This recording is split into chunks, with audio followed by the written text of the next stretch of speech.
ইয়া আইয়ুহান নাবিয়্যু হাসবুকাল্লাহু ওয়া মান ইত্তাবা'আকা মিনাল মুমিনিন। হে নবী, আপনার জন্য এবং আপনার অনুসারী মুমিনদের জন্য আল্লাহ যথেষ্ট।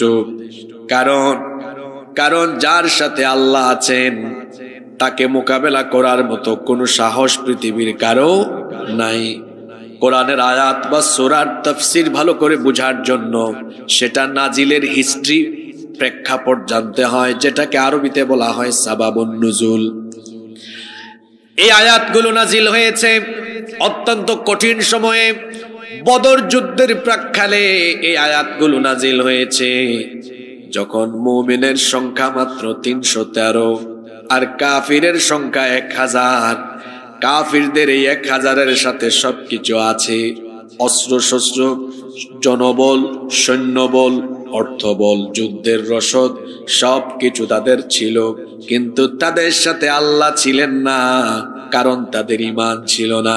আর ঈমানদারদের অস্ত্র ছিল না, রসদ ছিল না, বাহন ছিল না, কিন্তু ঈমান ছিল।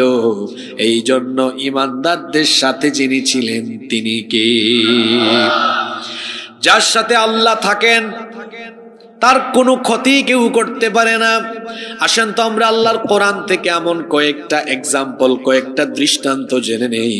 যেমন আমাদের জাতির পিতা আল্লাহর খলিল সাইয়্যিদিনা ইব্রাহিম আলাইহিস সালাম আল্লাহর দ্বীনের দাওয়াত দেওয়ার কারণে নমরুদ এবং তার সৈন্যরা, তার অনুসারীরা, নমরুদীয় নেতৃবৃন্দ ইব্রাহিম আলাইহিস সালামকে গ্রেফতার করলো। বিরাট আয়তনের এক এলাকা জুড়ে তারা আগুনের কুণ্ডলী জ্বালালো। আগুনের কুণ্ডলী জ্বালিয়ে তারপরে তারা ইব্রাহিম আলাইহিস সালামকে সেখানে যখন নিক্ষেপ করার যাবতীয় ব্যবস্থাপনা করলো, এমন সময় ফেরেশতা এসে বললেন, ওগো আল্লাহর খলিল ইব্রাহিম, এই কঠিন বিপদে আল্লাহর ফেরেশতারা পর্যন্ত আপনাকে দেখে কষ্টে আছে, আমি এসেছি বলেন আপনি যদি হুকুম করেন নমরুদের এই বিরাট আয়তনের আগুনের কুণ্ডলীকে আমি সাগরের মধ্যে নিক্ষেপ করে দিতে পারবো। আল্লাহু আকবার। জাতির পিতা ইব্রাহিম আলাইহিস সালাম তিনি তখন বললেন, হে আল্লাহর ফেরেশতা, তোমাকে কি আল্লাহ পাঠিয়েছেন আমাকে হেল্প করার জন্য, সাহায্য করার জন্য? আল্লাহ কি তোমাকে পাঠিয়েছেন নাকি তুমি নিজে নিজেই এই কথা বলছো?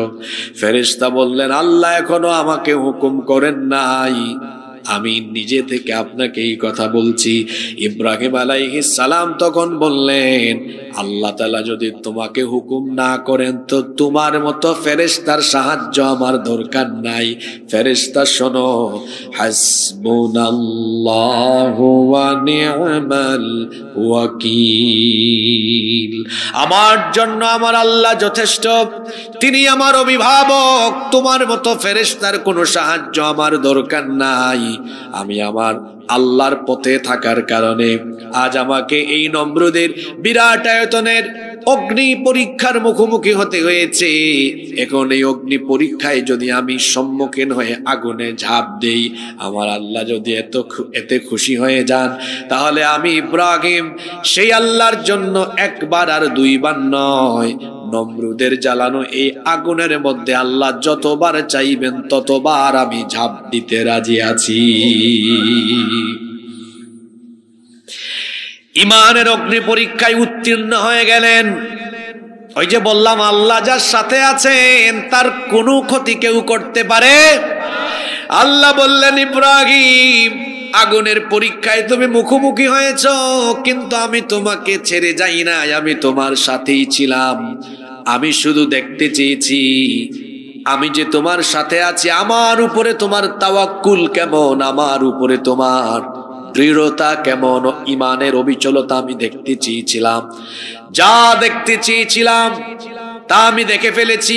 এই অগ্নি পরীক্ষায় তুমি উত্তীর্ণ, যেহেতু তুমি আমার উপরে অটল আছো, আমি তোমার সাথে আছি, এই জন্য এই আগুন, নমরুদের জ্বালানো আগুন তোমার কোনো ক্ষতি করতে পারবে না। কারণ আগুনের মালিক যিনি, গলার আওয়াজ বড় করে সবাই বলেন তিনি কে? সেই আল্লাহ আগুনকে হুকুম করলেন, ইয়া নারু কুনি বারদাও ওয়া সালামান আলা ইব্রাহিম। হে আগুন, তুমি আমার খলিল ইব্রাহিমের জন্য আজকে তোমার স্বভাবের বিপরীত হয়ে যাও। তোমার স্বভাব হলো জ্বালিয়ে দেওয়া, আগুনের স্বভাব হলো পুড়িয়ে দেওয়া, আগুনের স্বভাব হলো ছারখার করে দেওয়া। আল্লাহ বললেন, হে আগুন, আজ তুমি তোমার স্বভাবের বিপরীত হয়ে যাও। তুমি আমার খলিল ইব্রাহিমের জন্য শান্তিদায়ক, আরামদায়ক হয়ে যাও। শুনতেছেন আপনারা? শুনতেছেন? নমরুদ আর তার বাহিনী ইব্রাহিম আলাইহিস সালামকে আগুনে ফেললো। তারা আনন্দে খুশিতে মাতোয়ারা যে আমাদের দুশমন আজকে আগুনে জ্বলে পুড়ে ছারখার হয়ে যাবে। যখন নমরুদ খুব আনন্দে আছে, আগুনের কুণ্ডলিতে একটা চরখি দিয়ে তারা সেখানে ফেললো। কিছুক্ষণ পরে একজন এসে বলে, লিডার, অবস্থা তো খারাপ, কই কি হয়েছে? সে তখন বলল, আমরা তো নমরুদকে অগ্নিকুণ্ডে নিক্ষিপ্ত করেছি, আমরা মনে করেছি আগুন তারে জ্বালায়া দিবে, পোড়ায়া দিবে, কিন্তু না, আগুনের যেন আজকে কি হয়ে গিয়েছে, আগুন তাকে জ্বালাতেও পারে না, পোড়াতেও পারে না। আমাদের জ্বালালো, আমাদের প্রজ্বলিত এই আগুন ইব্রাহিমের জন্য ফুল বাগান হয়ে গিয়েছে। আল্লাহু আকবার। আমি কি কিচ্ছা শোনাইলাম নাকি আপনাদেরকে? শুধু না, শিক্ষা দিতে চেয়েছি, যার সাথে আল্লাহ আছেন দুনিয়ার কোনো আগুনও তারে পুরাতে পারে না। আল্লাহু আকবার। আপনারা অনেকে টের পান নাই যে হুজুর আজকে এই আয়াত ধরলো কেন, একটু পরে টের পাবেন কেন ধরছে। এজন্য এদিক ওদিক তাকায়েন না, মনোযোগী থাকবেন তো। জেনজির ছেলেরা মনোযোগী আছে তো? আজকের আয়াতগুলো বিশেষ করে তাদের জন্য উৎসর্গ করা আমার। মনোযোগ আছে? তাহলে আল্লাহ যার সাথে আছেন কেউ তার কোনো ক্ষতি করতে পারবে? ওইদিকে মুসা আলাইহিস সালাম তার উম্মত নিয়ে বড় টেনশনে, কারণ ফেরাউন আর তার বাহিনী মুসা নবীর উম্মতের উপরে অবর্ণনীয় জুলুম নির্যাতন আরম্ভ করেছে। মুসা নবী তার উম্মত বনি ইসরাইলকে নিয়ে দুশ্চিন্তায় পড়ে গেলেন, কি করে এদেরকে নাজাতের ব্যবস্থা করা যায়। অবশেষে আল্লাহ তাআলা মুসা নবীকে বললেন, তুমি তোমার উম্মত নিয়ে রাতের অন্ধকারে মিশর ত্যাগ করো, মিশর থেকে হিজরত করো। তিনি তার উম্মত বনি ইসরাইলকে নিয়ে আল্লাহর দেওয়া হুকুম মোতাবেক রাতের অন্ধকারে মিশর ছেড়ে রওনা করলেন। পথ চলতে চলতে দিনের বেলা, সকাল বেলা তারা লোহিত সাগরে পৌঁছালেন। এই খবর ফেরাউনের কানে চলে গেল। ফেরাউন তার বিরাট বাহিনী নিয়ে পেছন থেকে ধাওয়া আরম্ভ করলো। এইদিকে মুসা নবী তার উম্মত নিয়ে যখন যেতে যেতে যেতে যেতে যখন লোহিত সাগরের সামনে চলে আসলেন, তার অধৈর্য উম্মত বনি ইসরাইল তখন বলল, মুসা, তুমি কোথায় নিয়ে এসেছো? গত রাতে বললা আমাদেরকে নাজাতের জন্য নিয়ে যাচ্ছ, এই বুঝি নাজাত? এখন তো দেখি সামনে সাগর, সামনে গেলেও আমাদের মরণ আছে। হঠাৎ করে তাকায় দেখে পেছনে ফেরাউনের বাহিনী চলে আসতেছে। তারা বলল, মুসা, এত বড় কঠিন পরীক্ষা, বড় কঠিন পরিস্থিতি, এখন সামনে গেলেও মরণ, পিছনে গেলেও মরণ। আর ওইদিকে দেখো ফেরাউনের বাহিনীর হাতে বল্লম আছে, তীর আছে, তলোয়ার আছে, আমাদের সাথে কিছুই নাই। এখন তো এরা আমাদেরকে কচুকাটা করবে, এদের সাথে সব অস্ত্র শস্ত্র আছে, আমাদের সাথে কিছু নাই। আমার দিকে তাকান, কথাটা কি বলছে দেখেন। দেখো ফেরাউনের বাহিনীর সব আছে, আমাদের কিছু। মুসা নবীর উত্তরটা কত সুন্দর ছিল। তামাম দুনিয়ার ইমানদারদের জন্য আল্লাহ এই কথাটা কোরআনে উঠায়া দিলেন। তিনি বললেন, কে বলেছে আমাদের সাথে কেউ নাই? শোনো আমাদের সাথে কি আছে। কাল্লা ইন্না মাইয়া রাব্বি সায়াহদিন। নেভার এভার, কাল্লা, কখনো নয়। তোমরা বলছো যে কেউ নাই আমাদের সাথে, কে বলেছে কেউ নাই? ওদের অস্ত্র আছে, তীর আছে, বল্লম আছে, আর আমাদের সাথে এমন একটা জিনিস আছে, তাদের সব অস্ত্র শস্ত্র যার এক হুকুমেই শেষ হয়ে যাবে। আমাদের সাথে নিশ্চয়ই আমাদের রব আছেন, তিনি আমাদেরকে আজ নাজাতের পথ দেখিয়ে দিবেন। আল্লাহু আকবার বলেন। কি অস্ত্র নাই এদের, আর এদের অস্ত্র আছে। অস্ত্র শস্ত্র দিয়েও তারা সেদিন বনি ইসরাইলকে মোকাবেলা করতে পারেনি। আল্লাহ বনি ইসরাইলকে নাজাত দিয়ে দিয়েছেন, আর ফেরাউনের দলবলকে আল্লাহ লোহিত সাগরে ধ্বংস করে দিয়েছেন।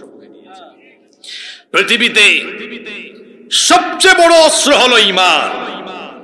এই ঈমান যদি কেউ ধারণ করতে পারে, তাহলে ঈমানি কোয়ালিটি দিয়ে কোয়ান্টিটিকে সে হারিয়ে দিতে পারে। যুগে যুগে কালে কালে আমরা তাই দেখেছি। বর্তমান পৃথিবী তো আমরা দেখছি, আপনি দেখেন নাই জুলাই আগস্টে গুলি, বুলেট, এগুলো দিয়েও ছাত্রদেরকে, জনতা এবং এই দেশের জনগণকে আটকানো যায় নাই, কারণ তাদের অন্তরে বুক ভরা সাহস দিয়েছেন কি? যখন আল্লাহর তরফ থেকে বিজয় আসে, সাহায্য আসে, তখন অস্ত্র শস্ত্র দিয়ে মোকাবেলা করা যায়। যুগে যুগে কোন স্বৈরাচারী আচরণ করে টিকতে পারেনি। আজ বাশার আল আসাদের অবসান ঘটেছে সিরিয়া থেকে। বাংলাদেশে যেই কায়দায় স্বৈরাচার পালিয়েছে, সিরিয়া থেকে বাশার আল আসাদ একই কায়দায় বিমান যুগে পালিয়েছে। জালেম কখনো চিরস্থায়ী হতে পারে? যাদের সাথে আল্লাহ আছেন তাদের কোনো ভয় নাই, তাদের কোনো টেনশন নাই। আসেন আরো শেষ একটা ঘটনা বলে এই আয়াতের দিকে আমি এগিয়ে যাব। আমার নবী যখন মক্কাতুল মুকাররমায় দুর্বিষহ কঠিন পরিস্থিতিতে আল্লাহর হুকুমে যখন হিজরতের জন্য রওনা করলেন, হিজরতের রাতে আল্লাহর নবীর হিজরতের সাথী সাইয়েদিনা আবু বকর সিদ্দিক রাদিয়াল্লাহু আনহু, তাকে নিয়ে নবীজি রাতের অন্ধকারে রওনা করলেন। ফজরের ওয়াক্ত হয়ে যাচ্ছে, এমন সময় আবু বকর রাদিয়াল্লাহু আনহু বললেন, ওগো আল্লাহর নবী, যদি সূর্য উঠে যায়, দিনের বেলা আমরা পথ চলতে থাকি, কাফেররা আমাদেরকে ধরে ফেলবে, চলেন আমরা এই গারে সুর, এই গুহার মধ্যে আশ্রয় নেই। এবার তারা দুইজন যখন এই সংকীর্ণ ছোট্ট গুহার ভেতরে ঢুকলেন, দিনের বেলা কাফিরের দল এখানে চলে এসেছে। আবু বকর রাদিয়াল্লাহু আনহু নবীজিকে বললেন, এত সংকীর্ণ, এত ছোট্ট এই গুহা, বসে মাথা উঁচু করলে উপর থেকে মাথা দেখা যায়, কাছে আসলে পরে এই গুহার ভেতরে কে আছে তা বোঝা যায়। ওগো আল্লাহর নবী, সম্ভবত আমরা দুজন ধরা পড়ে গেলাম, হয়তো কিছুক্ষণের মধ্যে ধরা খেয়ে যাব।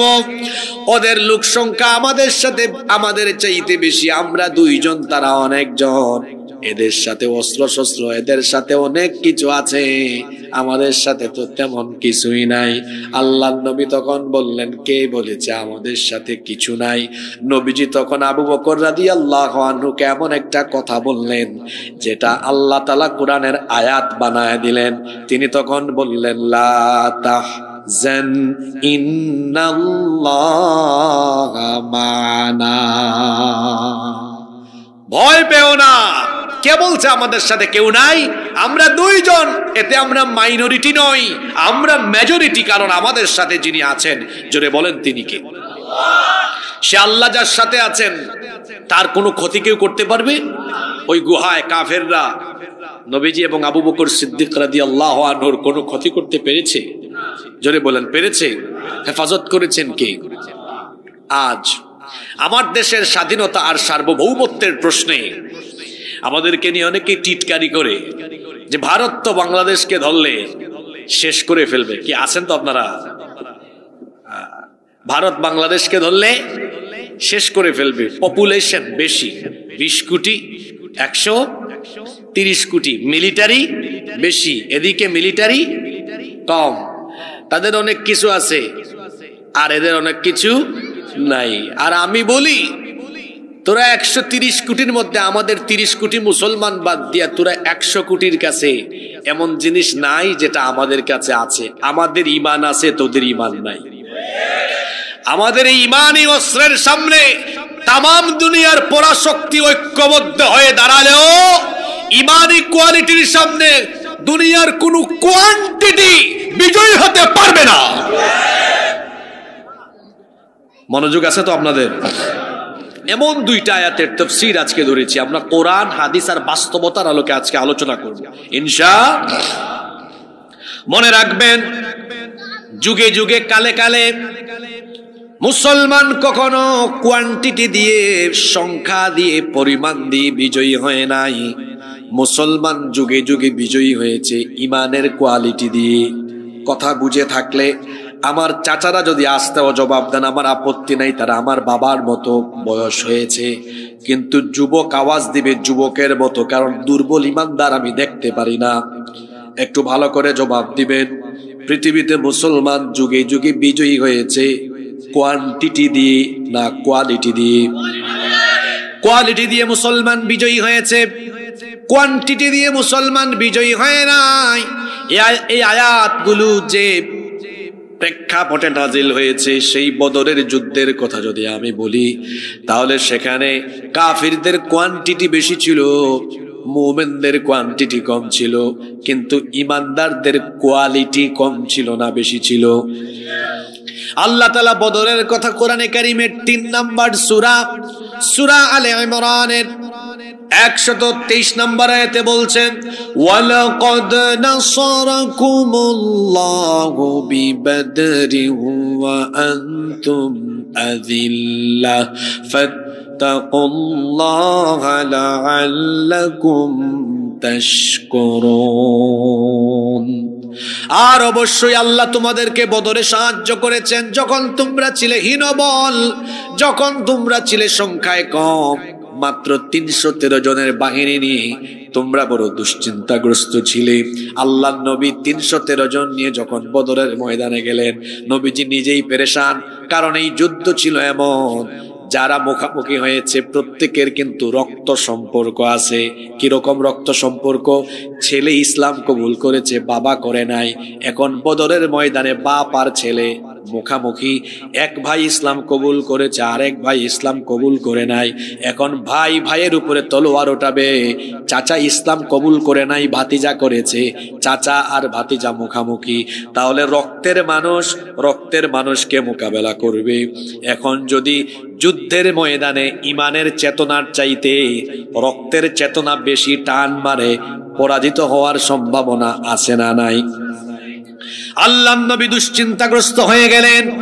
সাহাবীরা তখন বললেন, বুখারীতে হাদিস এসেছে, মিকদাদ বিন আমর রাদিয়াল্লাহু আনহু বললেন, ইমদি লিমা আরাকাল্লাহু ফানাহনু মাআক। আল্লাহ যেদিকে আদেশ করেছেন আমাদেরকে সেদিকে নিয়ে যান, আমরা আপনার সাথে আছি। ওয়াল্লাহি লা নাকুলু লাকা কামা ক্বালাত বানু ইসরাঈল লিমূসা। আল্লাহর কসম করে আপনার সাথে আমরা ওয়াদা করছি, বনি ইসরাইলের লোকেরা মুসা নবীর সাথে তারা যে গাদ্দারি করেছিল আমরা সেরকম আপনার সাথে করব না। বনি ইসরাইলের লোকেরা মুসা নবীর সাথে যুদ্ধে গিয়েছিল, যাওয়ার পরে তারা তলোয়ার অস্ত্র শস্ত্র রেখে মুসা নবীকে বলেছিল, এই শত্রুদের মোকাবেলা আমরা করতে পারবো না, ইযহাব আনতা ওয়া রাব্বুকা ফাকাতিলা ইন্না হুনা কাঈদুন। তুমি আর তোমার আল্লাহ দুইজনে যুদ্ধ করো, আমরা দর্শকের সারিতে থেকে আমরা দেখি। নাউজুবিল্লাহ। আল্লাহর রাসূলের বদরি সাহাবীরা বলছেন, ওগো আল্লাহর নবী, আমরা আজ আপনার সাথে এমন আচরণ করব না। আমার বাপ আমার বিরুদ্ধে, আমার ভাই আমার বিরুদ্ধে, ভাতিজা আমার বিরুদ্ধে। আজকে আমরা রক্তের চেতনা নিয়ে এখানে লড়বো না, লড়বো আমরা ইমানের চেতনা নিয়ে। আমরা মনে করব আমরা ইমানদার আর তারা হলো বেঈমান। এই জন্য আমরা ঘোষণা করছি, ইযহাব আনতা ওয়া রাব্বুকা ফাকাতিলা ইন্না মাআকুমা মুকাতিলুন। আমরা আপনাকে বলবো আল্লাহ আর আল্লাহ আপনাকে যেদিকে আদেশ করেছেন সেদিকে আমাদেরকে নিয়ে চলুন। যতক্ষণ আমাদের শরীরে নিঃশ্বাস থাকবে, প্রাণ থাকবে, ততক্ষণ আমরা আল্লাহর পথে লড়াই চালিয়ে যাব। সুবহানাল্লাহ মুখ দিয়ে বের হয় না, তাই না? হ্যাঁ, আল্লাহর নবী তখন বললেন, শোনো শোনো, আল্লাহ তোমাদের ইমানের এই কোয়ালিটি দেখে বড় খুশি হয়ে গিয়েছেন। তোমরা মনে করো না আজ তোমরা 313, আজকে আল্লাহ জানিয়ে দিয়েছেন আল্লাহ তোমাদের সাথে থেকে তোমাদেরকে এমন ভাবে সাহায্য করবেন। পরের আয়াতে আল্লাহ নবী সাহাবীদেরকে যা বললেন আল্লাহ সেটা কোরআনের আয়াত বানিয়ে দিলেন। আল্লাহ তাআলা বললেন, ইদ তাকুলু লিল মুমিনিনা আলাইয়াকফিয়াকুম আইয়ুমিদ্দাকুম ربكم بثلاثة آلاف من الملائكة منزلين আল্লাহ নবী তখন বললেন, আল্লাহ কোরআনে উঠায় দিয়েছেন, নবী স্মরণ করুন যখন আপনি মুমিনদেরকে বলেছিলেন তোমরা এই যে ইমানের কোয়ালিটি দিয়ে আজকে দাঁড়িয়ে গিয়েছো, শোনো ভয় পেও না, তোমাদের কাজ হলো শুধু ইমান নিয়ে দাঁড়ানো, মোকাবেলা করা আজকে তোমাদের দায়িত্ব নয়, মোকাবেলা করার দায়িত্ব যার, জোরে বলেন তিনি কি? সে আল্লাহ বলেছেন এটা কি তোমাদের জন্য যথেষ্ট নয়? তোমরা যদি ইমানের কোয়ালিটি নিয়ে দাঁড়াতে পারো, আল্লাহ একজন দুইজন নয় 3000 ফেরেশতা নাজিল করে আজ তোমাদেরকে সাহায্য করবে।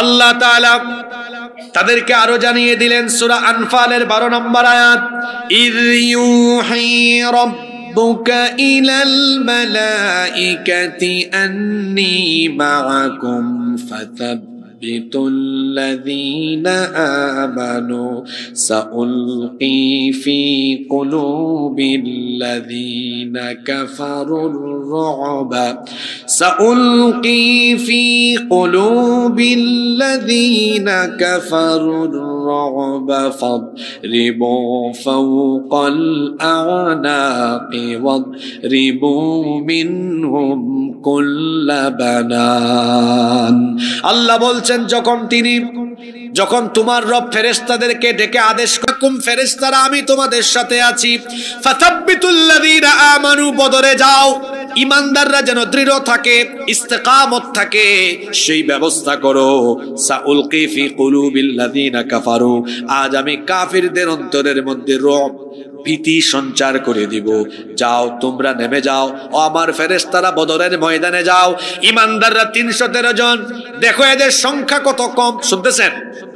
এইদিকে কাফির গুলো এসেছে 1000, এদের কাছে তলোয়ার বেশি, তীর বেশি, বল্লম বেশি। মুসলমানদের কারো কারো হাতের মধ্যে গাছের ডাল, তলোয়ার খুব একটা বেশি নাই। কাফিরদের ঘোড়া বেশি, মুসলমানদের ঘোড়া কম। কাফিরদের উট বেশি, মুসলমানদের উট কম।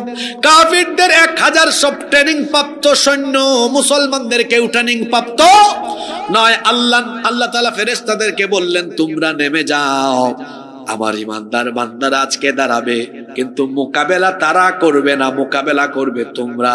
কেমনে মোকাবেলা করবে? আল্লাহ এখানে বলে দিলেন, ফাদরিবু ফাওকাল আনাকি, যাও গিয়ে ফাওকাল আনাক, ঘাড়ের উপরে, গর্দানের মধ্যে কাফিরদেরকে আঘাত করো। সুবহানাল্লাহ কইতে ইচ্ছে করে না? ফাদরিবু ফাওকাল আনাক, যাও গিয়ে এদের গর্দানের উপর আঘাত করো। ওয়াদরিবু মিনহুম কুল্লা বানান, কি চমৎকার শব্দ চয়ন, কুল্লা বানান, প্রত্যেককে গিয়ে জুড়ায় জুড়ায় লাগাও। আল্লাহ ফেরেশতাদেরকে যে হুকুম করেছেন, বলেন তো সেটার বাস্তবায়ন হয়েছে কি হয় নাই?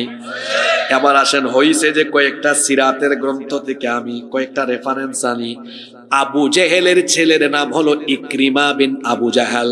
ইকরিমা বলছে, হায় হায় হায়, আমরা তো বদরের ময়দানে এমন ভাবে নেমেছিলাম যে আমরা 313 প্রশিক্ষিত বাহিনী, এত অস্ত্র শস্ত্র, কয়েক মিনিটের মধ্যে আমরা মুসলমানের বাহিনীকে একেবারে শেষ করে দিব।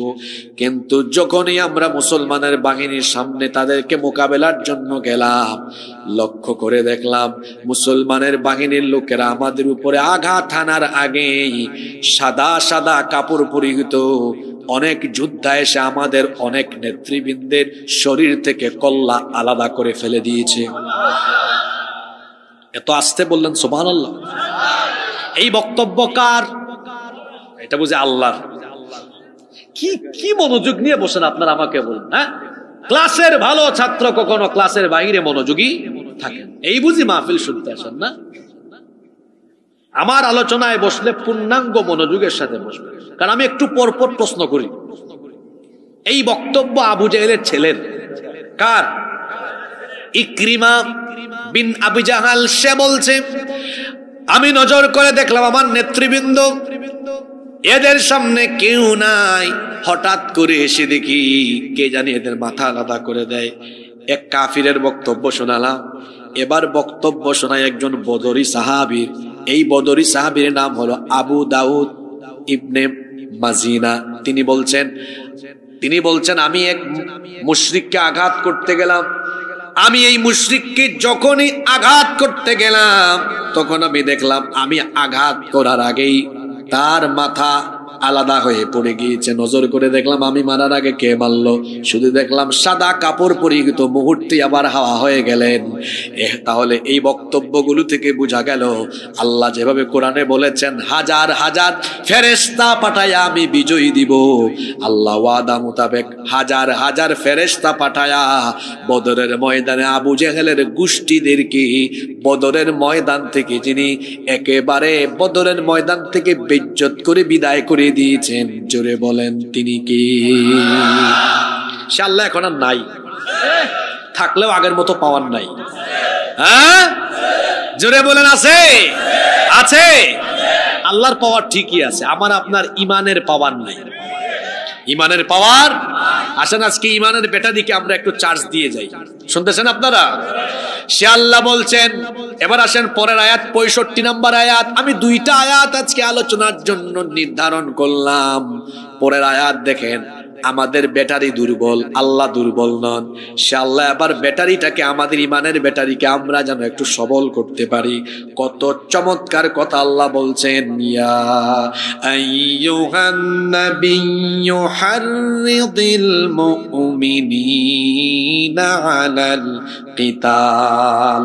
হে নবী, যুদ্ধের জন্য, লড়াইয়ের জন্য আপনি মুমিনদেরকে ইনকারেজ করেন, উৎসাহিত করেন, উদ্বুদ্ধ করেন। তারা যেন যুদ্ধের কথা শুনলে ভীত না হয়, মুমিনরা যেন যুদ্ধের কথা শুনলে আরো আনন্দিত হয়, খুশি হয়। প্রশ্ন হতে পারে, হুজুর যুদ্ধের কথা শুনলে মুমিন খুশি হবে কেন? যুদ্ধের কথা শুনলে মুমিন খুশি হবে দুই কারণে। এক কারণ এই আয়াতে আছে, অন্য কারণ অন্য সূরার অন্য আয়াতে আছে। এক কারণ এই আয়াতে আছে, সেটা হলো ঈমানদার যখন যুদ্ধে দাঁড়ায় তখন তার সাথে তাকে যিনি তার সাথে থেকে সাহায্য করেন তিনি কে, এজন্য তার টেনশন নাই। দুই নম্বর কারণ আল্লাহ অন্য আয়াতে বলেছেন, আল্লাহ যাকে বেশি ভালোবাসেন এই যুদ্ধের ময়দানে শহীদি মৃত্যু দিয়ে আল্লাহ তাকে বিনা হিসাবে বিনা বিচারে জান্নাতে পাঠানোর ব্যবস্থা করেন। শুনতেছেন আপনারা? সে আল্লাহ বলছেন, নবী মুমিনদেরকে আপনি যুদ্ধের ব্যাপারে ইনকারেজ করেন, উৎসাহিত করেন। হাররিদ মানে হলো উৎসাহিত করা, হাররিদিল মুমিনিনা আলাল কিতাল। মুমিনদেরকে আপনি যুদ্ধের ব্যাপারে উৎসাহিত করেন, কারণ হলো ইয়াকুম মিনকুম 20 সাবিরুনা ইয়াগলিবু মিআতাইন। যদি 20 জন অবিচল থাকতে পারে, দৃঢ় থাকা, অবিচল থাকা, যদি 20 জন মুমিন থাকে, 20 জন 200 জনকে পরাজিত করতে পারবে। কি দুর্বল মানুষ নিয়ে আমি এই আয়াত নিয়ে আলোচনায় বসেছি। আল্লাহু আকবার বলেন। 20 জনে কয়জন? এটা মোল্লার হিসাব না আল্লাহর হিসাব? وَإِنْ يَكُنْ مِنْكُمْ مِئَةٌ يَغْلِبُوا أَلْفًا مِنَ الَّذِينَ كَفَرُوا بِأَنَّهُمْ قَوْمٌ لَا يَفْقَهُونَ। আর যদি 100 জন দৃঢ় পদে থাকা মুমিন হয় তাহলে 1000 কে মোকাবেলা করতে পারবে। এই আয়াত থেকে একটু হিসাব বের করে চলেন। 20 জনে, এদিক থেকে কথা বলে না, 20 জনে 100 জনে। সিরাজগঞ্জের মানুষ তো হিসাব নিকাশে বড় টাটকা। এবার একটু ভাগ কইরা বের করেন তো, প্রতিজন কয়জন কাফিরকে সাইজ করার শক্তি রাখে? আচ্ছা, এই হিসাবটা কি আমি নিজে নিজে আমার বাপ দাদার থেকে ধার করলাম নাকি আজকে কোরআন থেকে দেখালাম? এদিকে তাকান। এই পাওয়ার আপনারা তো কথাই বলতে পারেন, পাওয়ার নাই তো, ব্যাটারি দুর্বল। একজন কয়জনকে? জোরে বলেন কয়জন? আসেন তো এবার, বাংলাদেশে 20 কোটি মানুষের থেকে যদি 14 কোটি মুসলমান হয়, যদি এদের ইমানের ব্যাটারি ইমান দিয়ে লুট করা থাকে, তাহলে 14 কোটি কত জনের শক্তি রাখবে? কথা বলে না। কত? 140 কোটি। আজ ভারতীয় মিডিয়া আমাদেরকে টিটকারি মারে। এই ওয়াজ আজকে এই বিষয়টা নির্ধারণের জন্য করেছি।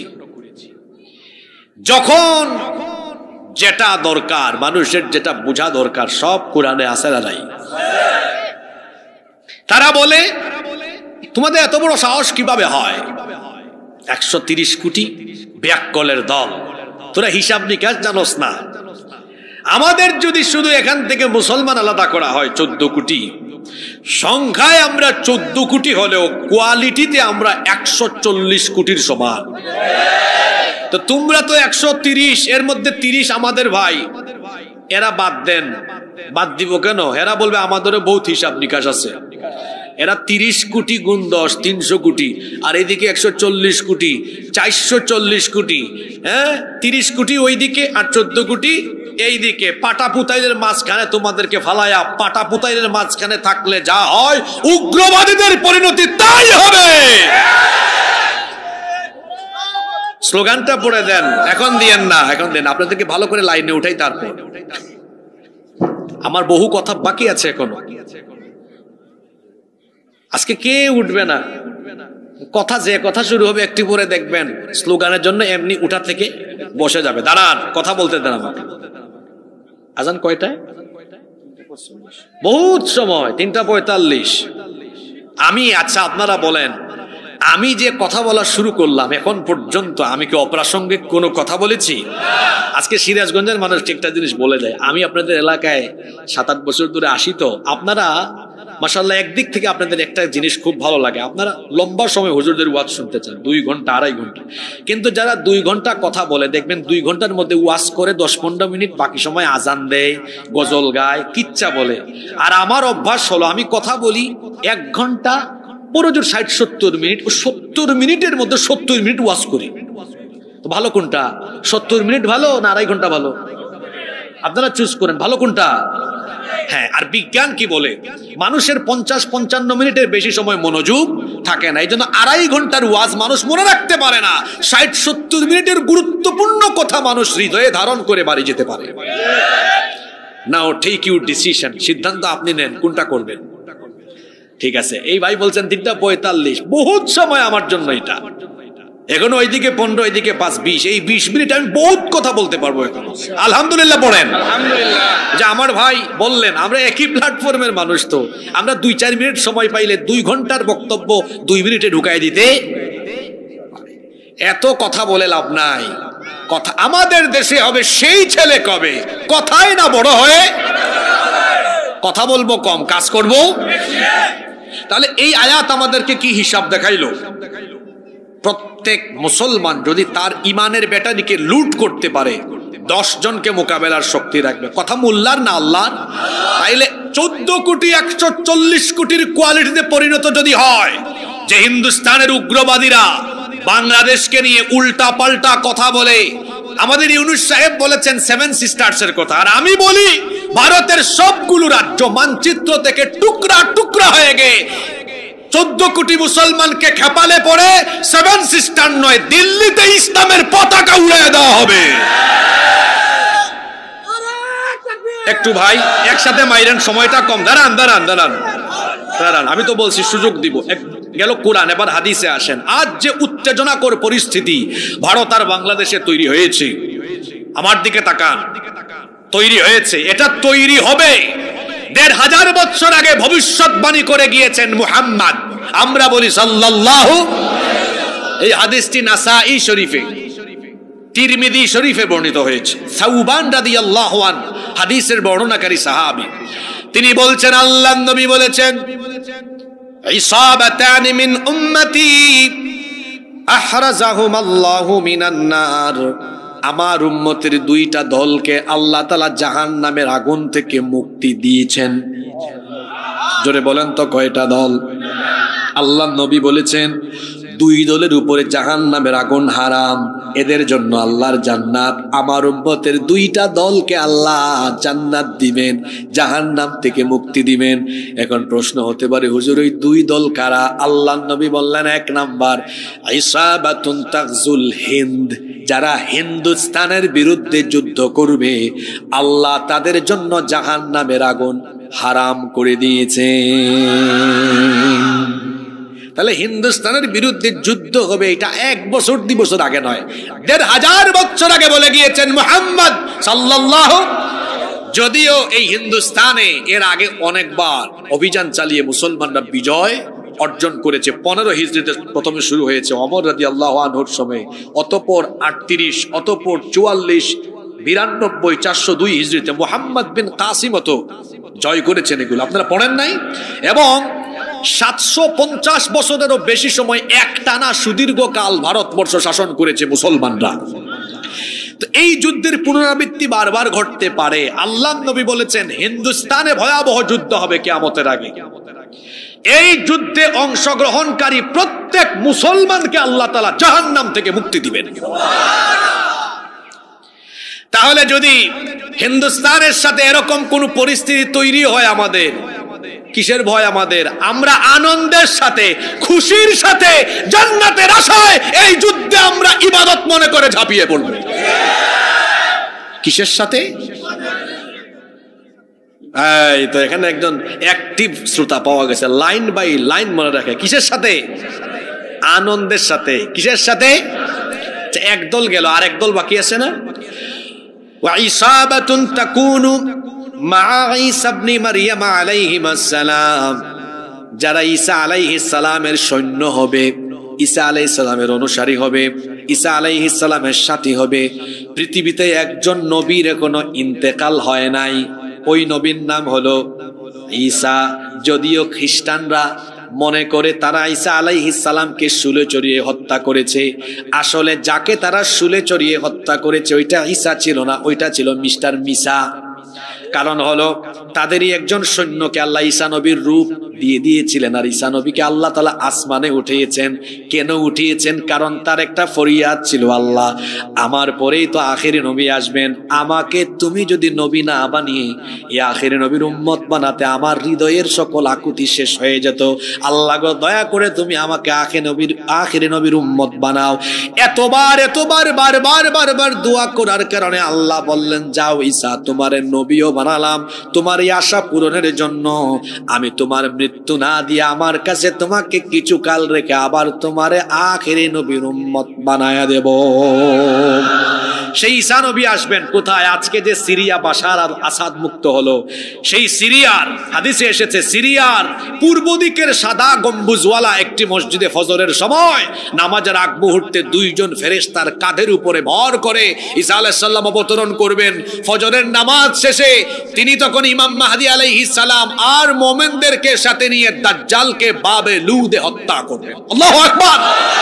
আল্লাহর নবী বলেছেন আমার উম্মতের এই 2 দলের গুনাহ মাফ, এদের জন্য জান্নাত ওয়াজিব, জাহান্নাম হারাম। এক দল যারা হিন্দুস্তানের বিরুদ্ধে যুদ্ধ করবে, আরেক দল হলো যারা ঈসা নবীর অনুসারী হবে। আমরা জানি না যে দাজ্জালকে আমরা দেখি কি দেখি না, হায়াতে পাই কি পাই না। পাইলে তো আমরা অবশ্যই ইমাম মাহদী আর ঈসা আলাইহিস সালামের সৈন্য হব।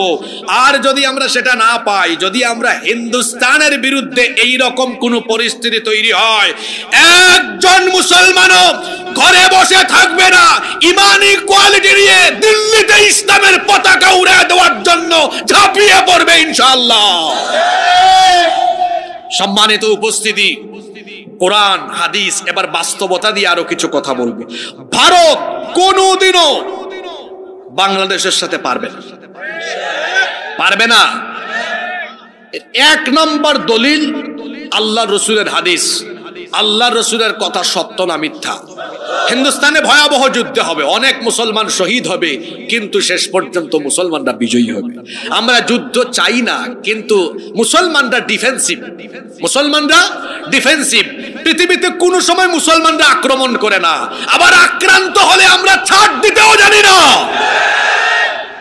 5 আগস্টে যখন তারা তাদের সেবাদাস, তাদের 5 আটা গুলামদেরকে এই দেশের ক্ষমতার মসনদ থেকে হারিয়েছে, রাতের ঘুম হারাম, পাগলের মতো তারা বাংলাদেশকে অস্থিতিশীল করবার জন্য অপচেষ্টা করছে।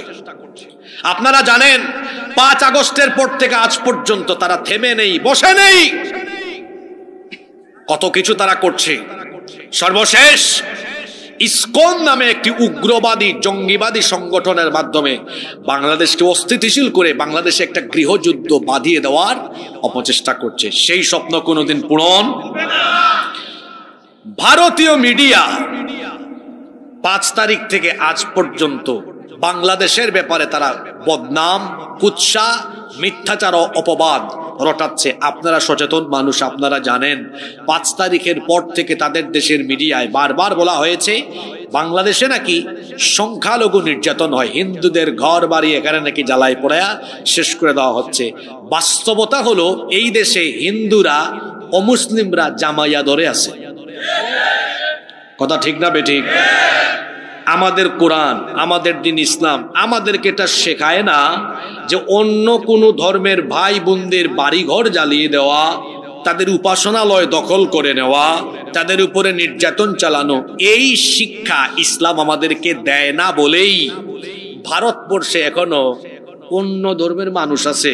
আমরা যদি তাদের মতো উগ্র হতাম, জঙ্গি হতাম, আমরা যদি তাদের মতো জঙ্গি হয়ে প্রকাশ্যে দিবালোকে মানুষ হত্যা করতাম, তাহলে তো 750 বছর আমাদের সোনালী শাসনের ইতিহাসে আমরা ভারতবর্ষে একটা অমুসলিমও রাখতাম না। বরং ইতিহাস বলে আমাদের শাসকরা ছিলেন পরধর্ম সহিষ্ণু, অন্যান্য ধর্মাবলম্বীদেরকে নিয়ে তারা সহাবস্থান করে সম্প্রীতি রক্ষা করে এই ভারতবর্ষে চলেছেন বলে এখনো ভারতবর্ষে 100 কোটির বেশি অমুসলিম আছে। যদি মুসলমান শাসকরা উগ্র হতেন, তোমাদের মতো জঙ্গি হতেন, একজন অমুসলিম ভারতবর্ষে থাকার কথাও ছিল না। আমরা ভারতবর্ষ শাসন করেছি, ভারতবর্ষ আমাদের, ভারত আমাদের। দিল্লিতে যাবেন, কুতুব মিনার, শীষ মিনার, আগ্রার লাল কেল্লা, তাজমহল, এখনো তারা যে পর্যটন খাতকে কেন্দ্র করে ব্যবসা করে খায়, এটা আমাদের পূর্বপুরুষদের বানানো স্থাপনা থেকে খেয়ে দিয়ে এখনো পেট চালায়। তারা যখন আমাদেরকে বলে আমরা উগ্র, আমরা জঙ্গি, তখন আমাদের খারাপ লাগে। কারণ চোর যখন চুরির বিরুদ্ধে কথা বলে তখন তো অবাকই লাগার কথা। তারা বলে বাংলাদেশে নাকি সাম্প্রদায়িক উস্কানিমূলক কাজ হয়, এখানে নাকি সংখ্যালঘুদেরকে নির্যাতন করা হয়। অথচ বাস্তব হলো তার উল্টা। এই দেশে সংখ্যালঘুরা আরামে আছে আর তাদের দেশে সংখ্যালঘুরা বিপদে আছে। সেই দেশে মুসলমানরা কি আরামে আছে? গত সপ্তাহে 4 জন মুসলমানকে মসজিদে হত্যা করা হয়েছে। তাবরিজের কথা মনে আছে, মুস্কান নামে ওই মেয়েটার কথা আপনাদের মনে আছে। কাশ্মীরে, গুজরাটে, সিকিমে, হায়দ্রাবাদে এই আরএসএস এর গুন্ডারা কি করেছে পৃথিবীর তো অজানা নয়। তারা এত অসভ্য, মানুষরূপী এমন জানোয়ার, এমন জঙ্গি, তারা আমাদের শত শত বছরের ঐতিহ্য, আমাদের বাবরি মসজিদ দখল করে রাম মন্দির বানিয়েছে। আমরা কি এটা করেছি? কথা বলেন, আমরা এমন কাজ করেছি? করি নাই। আজকে তারা তাদের দেশের মিডিয়া হায়েনার মতো অপপ্রচার করছে। অপপ্রচার করতে করতে এখন আমাদেরকে নিয়ে এমন কথা বলে, কয় বাংলাদেশেরও চিকেন নেক আছে। চট্টগ্রামের আগে যে ফেনী আছে, এই ফেনীকে আমরা হামলা চালিয়ে 5 মিনিটে চট্টগ্রামকে আলাদা করে দিব। রিপাবলিক বাংলা একটা চ্যানেল আছে, ওখানে এক সাংবাদিক নামের সাংঘাতিক আছে, তার নাম ময়ূখ রঞ্জন। ব্যাং যেমন লাফায় সেও তেমন লাফায়। তারপর বিরাট বড় ডিসপ্লেতে বাংলাদেশের মানচিত্র নিয়ে বলে এই যে এই যে এই এই এই ফেনী থেকে চট্টগ্রাম আলাদা করে দিব। হে রে ময়ূখ রঞ্জন, চট্টগ্রাম তোর বাপ দাদার নাকি রে? আমার দেশের মানচিত্রের উপরে কুনজর দেওয়া হলে এই দেশে হিন্দু, মুসলিম, বৌদ্ধ, খ্রিস্টান সবাই এই রাষ্ট্রের স্বাধীনতা সার্বভৌমত্বের জন্য আরেকবার মুক্তিযুদ্ধের ডাক দিয়ে সেই অপশক্তির চক্ষুকে উপড়ে ফেলে দিবে। ভারত কোনোদিনও আমাদের সাথে বন্ধুসুলভ আচরণ করেনি। তারা সব নেয়, কিছু দেয়, বরং তারা প্রতিবার আমাদের উপরে তারা বেইনসাফি করেছে। তারা আমার দেশের রেল নেয়, ট্রানজিট সুবিধা নেয়, করিডোর নেয়, সব নেয়, আর উপহার হিসাবে দেয় সীমান্তে ফেলানির লাশ, উপহার হিসাবে দেয় সিলেটে। এবং আপনারা দেখেছেন ফেনী, নোয়াখালী, কুমিল্লা এই অঞ্চলে ভয়াবহ বন্যার পানি। শুকনা মৌসুমে তিস্তা বেড়ে যে পানি আটকায় রাখে, পানি দেয় না, আর বর্ষা মৌসুমে মানুষকে পানি দিয়া মারে। কথা কি ভুল বলেছি? এই দেশে সব অশান্তির মূল হুতা ভারত। ভারতকে খুশি করার জন্য বিগত 15 বছরে ফ্যাসিস্টরা ভারতকে খুশি করার জন্য আলেম উলামাদের উপরে জেলখানায় নির্যাতন করেছে। ভারতকে খুশি করার জন্য আল্লামা সাঈদীকে হত্যা করা হয়েছে। ভারতকে খুশি করার জন্য ইসলামী আন্দোলনের শীর্ষ নেতৃবৃন্দকে ফাঁসি দেওয়া হয়েছে। ভারতকে খুশি করার জন্য পিলখানা হত্যাকাণ্ড ঘটানো হয়েছে। ভারতকে খুশি করার জন্য ইলিয়াস আলীকে গুম করে হত্যা করা হয়েছে। ভারতকে খুশি করার জন্য সালাউদ্দিন কাদের চৌধুরীকে হত্যা করা হয়েছে। এই কথাগুলো মিথ্যা? তারা চায় বাংলাদেশকে অঙ্গরাজ্যের মতো ব্যবহার করতে। এখন যখন বাংলাদেশের সব নাগরিক মাথা উঁচু করে দাঁড়িয়ে বাংলাদেশিরা তাদের এই দেশে স্বাধীনতা সার্বভৌমত্ব নিয়ে বাঁচতে শিখেছে, তখন তাদের মাথা গরম হয়ে গিয়েছে। আপনাদের মাথা গরম নিয়ে আপনারা থাকেন, আমার দেশের দিকে খবরদার বাঁকা চোখে তাকাবেন না। আর ইসকন নামক এই সন্ত্রাসী সংগঠন যা করেছে, চট্টগ্রামে আমার এক ভাইকে, আমি যে বিশ্ববিদ্যালয়ে পড়াশোনা শেষ করেছি সে একই বিশ্ববিদ্যালয় থেকে পড়াশোনা শেষ করেছে, অ্যাডভোকেট সাইফুল ইসলাম আলিফ, তাকে যেভাবে দিনের বেলা প্রকাশ্যে কুপিয়ে হত্যা করেছে, এতে প্রমাণ হয় যে এরা সবাই সন্ত্রাসী, জঙ্গি। আইন শৃঙ্খলা বাহিনীকে বলবো এদেরকে গ্রেফতার করে দ্রুত ট্রাইব্যুনালে বিচার সম্পন্ন করে প্রত্যেক আসামিকে ফাঁসির কাস্টে ঝুলাতে হবে। ইসকনকে রাষ্ট্রীয়ভাবে নিষিদ্ধ করতে হবে। সম্মানিত উপস্থিতি, আপনারা কেউ ঘাবড়ে যাবেন না, কেউ ভয় পাবেন না। আমরা যুদ্ধ চাই না, যুদ্ধ চাই না, আবার একেবারে অপ্রস্তুত থাকবো সেটাও হতে পারে না। যেহেতু গাজওয়াতুল হিন্দের কথা হাদিসে বলা আছে, আমরা প্রস্তুত আছি, আমরা প্রস্তুত। আমরা আক্রমণ করি না, আক্রান্ত হলে পরে আমরা কাউকে ছাড়িও না। এজন্য আমরা ভারত সরকারকে বলবো, যতটুকু করেছেন থেমে যান, বাংলাদেশের মানুষের কাছে ক্ষমা চান। উগ্রবাদী আচরণ বন্ধ না করলে খবর আছে। আমার দেশের অমুসলিম ভাই বোনদেরকে বলবো, এই এলাকায়ও যদি থাকে আপনাদের কোনো টেনশন নেই, আপনারা সংখ্যালঘু নন, আপনাদের বড় পরিচয় এই রাষ্ট্রের নাগরিক। আপনারা ইসলাম ক্ষমতায় আসলে, কোরআনে কারীমের আলোকে দেশ চললে আপনারা আরো ভালো থাকবেন ইনশাআল্লাহ। মায়ের কুলে শিশু যেমন নিরাপদ, ইসলামী রাষ্ট্রে অমুসলিমরা তেমন নিরাপদ। কোনো ভয় নাই আপনাদের। আপনারা দেখেন নাই 5 তারিখের পরে আমার মাদ্রাসার শিক্ষক ছাত্ররা আপনাদের উপাসনালয় পাহারা দিয়েছে। আপনাদের কোনো ভয় নেই, আপনারা কারো পাতানো ফাঁদে পা দিবেন না। এই দেশটা আমাদের সকলের। আমরা এখানে হিন্দু, মুসলমান, বৌদ্ধ, খ্রিস্টান মিলেমিশে বসবাস করছি, বসবাস করব। যে অপশক্তি এই সম্প্রীতি নষ্ট করতে চাইবে, সম্মিলিতভাবে আমরা তা মোকাবেলা করব ইনশাআল্লাহ। সম্মানিত উপস্থিতি, তারা আমাদেরকে হুমকি দেয়, খোঁটা দেয়, কি দিয়ে? কয় পেঁয়াজ দিব না, আলু দিব না, চিনি দিব না। পেঁয়াজ, আলু, চিনি এগুলো কি কোনো মানুষ ফলায় না? এগুলো আল্লাহ। আমি এটা ওই যে বিজেপির উগ্রবাদী নেতা শুভেন্দু, সে যখন যশোরের বেনাপুলের অপোজিটে পেট্রোপোলে সীমান্ত অবরোধ করে জনসভায় বলেছিল, আমি সেদিন শরীয়তপুরে মাহফিলে বক্তব্য রেখেছিলাম, সেদিনই আমি বলেছিলাম শরীয়তপুরবাসী সহ গোটা বাংলাদেশের মানুষকে বলবো, চুপচাপ থাকেন, সবর করেন, একটু আপনারা ধৈর্য ধরেন। তারা যদি তাদের আলু, পেঁয়াজ, চিনি এগুলো না দেয়, আমাদের কি? সীমান্তে এগুলো পৌঁছে যাক।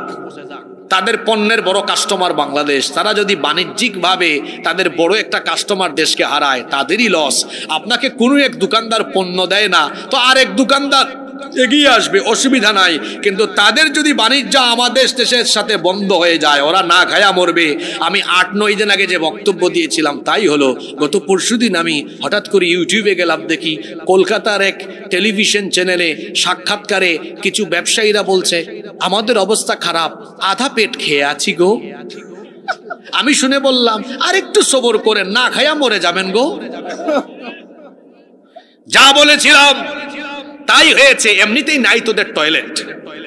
বিবিসি বলছে ওই দেশের 60 কোটি মানুষ এখনো খোলা জায়গায় পায়খানা করে। আমি কি মিথ্যা বলেছি? গুগল শরীফে যান, একটু সার্চ করেন, দেখেন 60 কোটি মানুষের টয়লেটই নাই এখনো। আর যে মমতা ব্যানার্জি বলেছেন যে আপনি এই বলেছেন বাংলাদেশের শান্তিরক্ষী মিশন পাঠানোর জন্য, ইন্টারন্যাশনাল মিডিয়া কিন্তু আপনার নামে আপনার নামে রিপোর্ট করেছে, সব এগুলো আছে। আমি জেনে শুনেই বলছি, আপনি প্রায় 100 কোটি টাকার উপরে স্যানিটাইজেশনের টাকা লুটপাট করে খেয়েছেন। আপনি বেঁচে গিয়েছেন। ওই দেশে আমাদের মতো এরকম প্রতিবাদী হুজুর নাই, ধরে না, কারণ আমি কথা বললে ছাড় দিই না। অনেকে আপনারা এগুলাকে রাজনৈতিক বক্তব্য হিসাবে নেন, এগুলো রাজনৈতিক বক্তব্য না। আর রাজনৈতিক বক্তব্য হইলেও অসুবিধা কি? রাজনীতি কি কোরআনের বাইরে? কেউ অন্যায় করবে, রাজনীতির নামে লুটপাট করবে, জুলুম করবে, মানুষের হক নষ্ট করবে, আর একজন আলেম কথা বলবে না। যে আলেম অন্যায় দেখে কথা বলে না, এটা আলেম না, এটা বুবা শয়তান, এটা আল্লাহর জমিনে শয়তানের খলিফা, এটা আল্লাহর জমিনে শয়তানের খলিফা। শব্দগুলা মনে রাখবেন, আল্লাহর জমিনে শয়তানের খলিফা। এরা উলামায়ে সু। আল্লাহর নবী বলেছেন, উলামা উহুম শাররুম মান তাহতা আদিমিস সামা। আখিরি জামানায় এমন কিছু আলেম আসবে, অন্যায়কে অন্যায় বলা শিখুন, সত্যকে সত্য, মিথ্যাকে মিথ্যা। যে কথাই ছিলাম, আমি বলছিলাম সবুর করেন। এখন দেখেন তারা বলতেছে, আসেন আমাদের নিউ মার্কেট, মিনি বাংলাদেশে ব্যবসা নাই, হোটেল ব্যবসায় ধস, চিকিৎসা। তারা বলেছে 8-9 দিন আগে আমাদের পতাকায় প্রণাম করে ঢুকতে হবে। এখন গতকালকে নিউজে দেখলাম 30% 40% ডিসকাউন্ট ঘোষণা করেছে। আবার বাংলাদেশিদের জন্য আলাদা হেল্পলাইন সার্ভিস চালু করেছে। কুত্তার বাকালেজ কেমনে সোজা করতে হয় বাংলাদেশের মানুষ শিখে গিয়েছে। আমি আপনাদেরকে অনুরোধ করব, কয়েক মাস যেভাবে ভারতে যান নাই, সামনেও যাইয়েন না। দেখবো আমাদেরকে ছাড়া তারা কিভাবে চলে। দ্বিতীয়ত এখানে আরেকটা লাভ হয়ে যেতে পারে ইনশাআল্লাহ, সেটা হলো মেডিকেল সায়েন্সের যে বই পড়ে তারা ডাক্তার হয়েছে, আমার দেশের ডাক্তাররাও একই বই পড়ে ডাক্তার হয়েছে।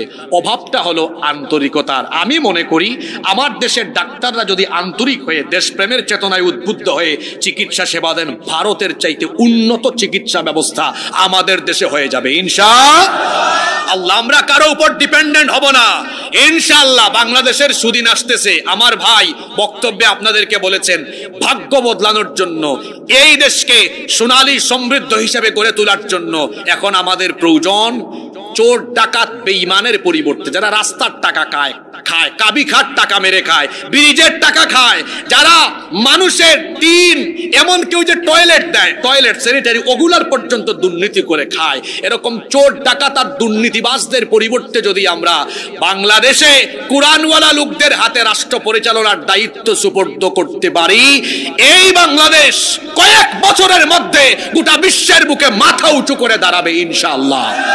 আমি প্রায় সকল প্রোগ্রামে বলি, এই দেশে সম্পদের অভাব নাই, আছে শুধু ভালো মানুষের অভাব। এই ভালো মানুষের অভাব পূরণ করে আমরা যদি ভালো মানুষগুলোকে, সৎ আল্লাহওয়ালা মানুষগুলোকে আমরা যদি বাংলাদেশের পার্লামেন্ট সেক্রেটারিয়েট আর বঙ্গভবনে পাঠিয়ে কোরআনের শাসন ব্যবস্থা আমরা যদি বাস্তবায়ন করতে পারি, এই দেশের পরিবর্তন হবে ইনশাআল্লাহ। সেই সোনালী স্বপ্ন বাস্তবায়নের জন্য কোরআনের রাজ কায়েমে ঐক্যবদ্ধভাবে কাজ করতে কারা কারা রাজি আছেন? 2 হাত তুলে আল্লাহর একটু দেখান তো।